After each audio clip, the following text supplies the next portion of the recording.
What's going on, everybody? Got a little bit of a different video coming for you guys this week. I've had a lot of people coming into the stream asking me, my ranger setup, what kind of perks I use, how I gear up, etc. So I figured I'd take a little bit of time to show you guys what I got going on. Going over the perks. Sharpshooter is an absolute must-have. When attacking with a ranged weapon, gain 15% headshot power. You cannot drop this perk. It's an absolute must-have. If you're using a longbow, you have to pair it with nimble hands. There's no other way. It must be done. These two perks are a must-have. Quick reload, in my opinion, also a must-have. But depending on how high you build your dexterity and action speed, you can maybe drop this with a recurve bow, but with a longbow, I think it's a must-have. And this perk right here, Ranged Weapons Mastery, this is probably the only one you could interswap with spear or chase or kinesthesia if you want a crippling shot, because the 5% is kind of lackluster. You can drop it if you have enough, and that's about it. If I was playing solo and using a recurve bow, I would probably drop nimble hands for maybe crippling shot or chase, or I could drop both of these, leave both damage perks, and then have utility perks. However you want to set it up. If you're using a spear, it doesn't really matter. As far as the skills go, I like to use quickfire for both recurve and longbow.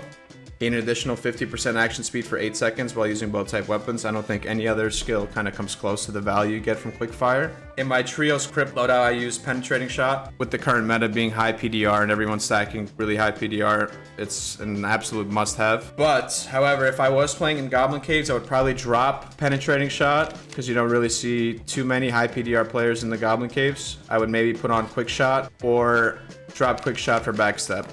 Been testing that out. I think it's got potential. Backstep, yes sir. I'm gonna die probably. No. Now we're gonna transition into gearing up the ranger. In the current meta, they upped the amount of additional physical damage you can stack on jewelry and cape, so it's no longer 2, it's up to 3. So I think at the high end, if you're high-end ranger builds, you're gonna go for additional physical paired up with armor pen, whereas also you have an alternative to do a budget build and just stack true physical on pieces. So let me just show you what I'm talking about. So you have rings with 2 true, or you can get a ring with 3 additional fizz.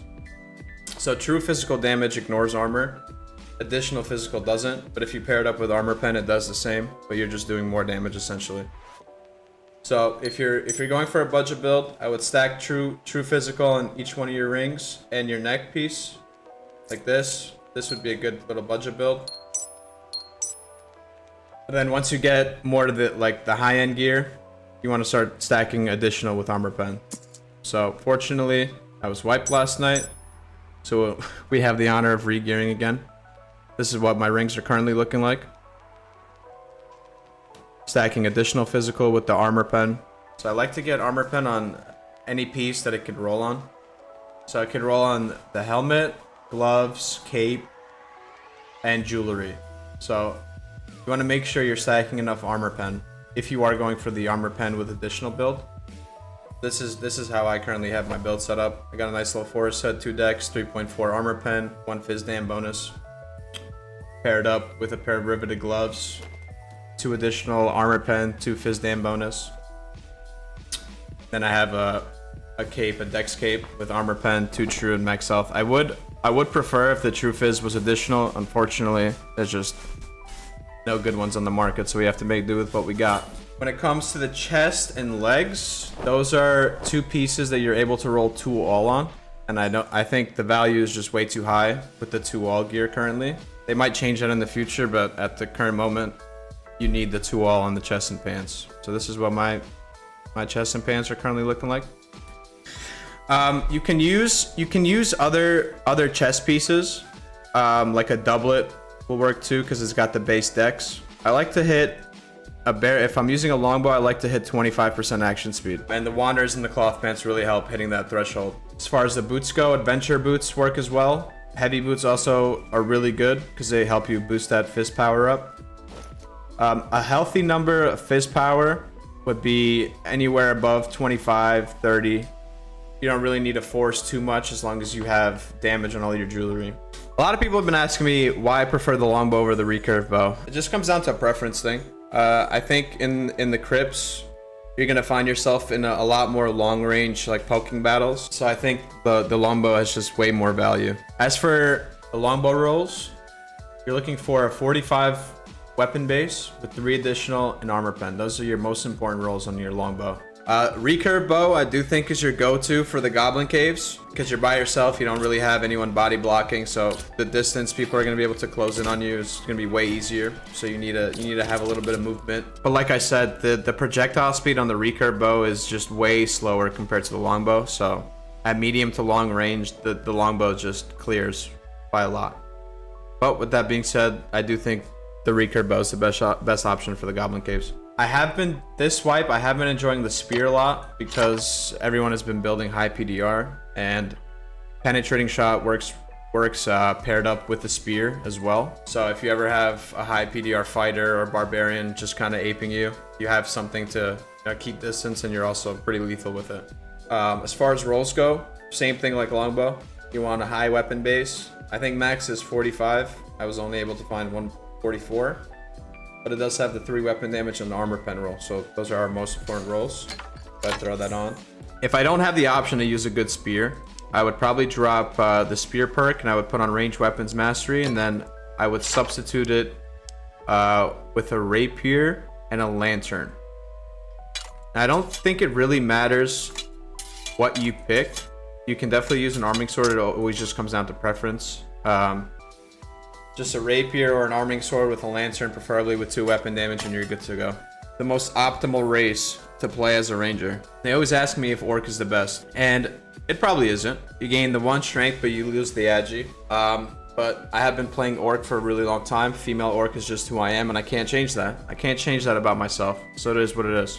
But if I was going to be, min-maxing, I would probably use the Nightmare Skeleton for the extra armor rating. It's a little too strong right now. If I was maybe just starting off with a budget build, I think Lizardman is probably your best option with the extra armor rating and the headshot reduction. And if you're going for a full move speed build, I would definitely go Elf for the extra agi. Although you lose the strength, but you get the move speed. Going over ranger supplies, if I'm using a longbow, I like to have 4 stacks of arrows with me, 4 stacks of red pots, 4 stacks of bandages. Keep it nice and even. If I'm using a recurve, I'd probably add an extra stack. You can never have enough meds. I like to go in with 2 surge kits. If you have the option to, I would definitely grab a troll's blood if you're ever stuck fighting in gas. All right, another thing I wanted to go over: who is the ranger supposed to be shooting at? Now, if you're getting aped by barbarian, you definitely don't want to plant your feet and start shooting at him. You want to make sure you have a good amount of distance behind you. Back up, bro. Any type of front line, you never want them to close the gap on you. You always want to keep like a solid front. And when I say front line, I mean fighter, PDR, barbarian, like I just said, or a very tanky cleric. They can also front line from time to time. Cleric, yeah, they're all dead.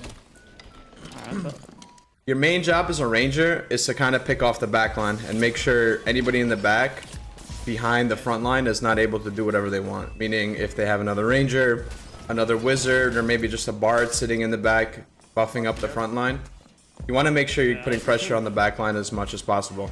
Okay, so we know the state of Dark and Darker is kind of a rock, paper, scissors on what matchup you run into. And as a ranger, you kind of want to cross your fingers and hope that you run into any type of casters. Maybe like squishy clerics, squishy wizards. Well, mostly all wizards will be squishy, and warlocks. Those 3 are probably your easiest matchups. If you're ever trying to fit ranger into your 3v3 comp, you need to be aware of where you're taking the fight. If you're playing a frontline comp, for example, ranger, cleric, fighter, you never want to take a fight in a doorway or tight hallways, because it's going to be really hard for you to apply pressure and you have to jump over your front line. So you always want to make sure you're calming to your teammates and you're letting them know when the fight isn't favorable for you. And you kind of want to be vocal and let them know to kite back into a more open space so that you could have more value in the fight. Alright guys, that pretty much sums it up. If I forgot anything, make sure to leave a comment. Ask any questions. Maybe we make a part 2 ranger video. Maybe we dwell into a warlock guide. Dark reflection, baby.